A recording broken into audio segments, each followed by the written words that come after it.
Property taxes could go up in Chemung County next year, while county legislators could be getting a pay raise. Good evening, Twin Tiers. I'm Trina Catterson. Thank you for joining us tonight at 6. Those are just some of the things proposed in the county's 2024 budget. Our ET News reporter Nick Dubina is live in the studio with a closer look at how your tax dollars will be spent. Good evening, Nick. Good evening, Trina. Chemung County Executive Chris Moss says the county expects to finish 2023 with a surplus in its general fund. He says that's because of, quote, overall economic conditions and conservative decision making. But Moss is also warning that sales tax revenue, a major revenue stream for the county, is slowing down. Okay, I'd like to call to order the meeting of the Budget Committee. The Chemung County Legislature's Budget Committee met to review the 2024 proposed budget and recommend changes. They did so after the full legislature participated in 2 days of budget workshops presented by County Budget Director Stephen Hoover. The recommended levy is $26,826. It's higher than the approved levy last year of $25,107,000. So the levy is increasing $1.7 million, or 6.8%. In a letter to the legislature, Chemung County Executive Chris Moss said the #1 challenge with the 2024 proposed budget involves one of the amendments that was made to last year's proposed budget by the county legislature. Regardless of the intentions of those amendments, the unprecedented decrease to the tax levy resulted in a recurring structural deficit that had to be addressed not only in this year's proposed plan, but for years to come. The county says in 2023, property taxes dropped by more than 28%. In 2024, the county is proposing an increase of 2.8%.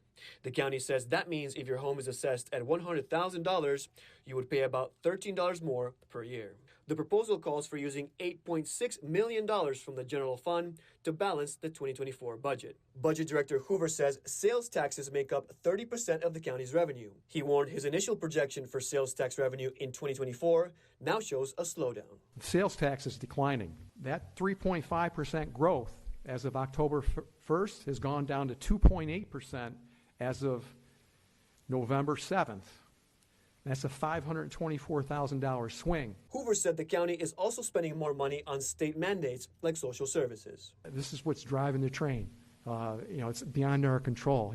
Sometimes folks like that like to say, it's Hoover's salary or Moss's car or something like that. It's a lot of his social service spending. Welfare, indigent defense, Medicaid, and pension expenditures are rising. The Budget Committee is now recommending some changes, including a 3% pay raise for legislators. Rather than us actually take that salary increase, what is the possibility of putting those funds into like a community development fund or something that we as a legislature could say, okay, we want to give some organization as a whole, give some organization such as Toys for Tots or something like that, those funds rather than the salary increase.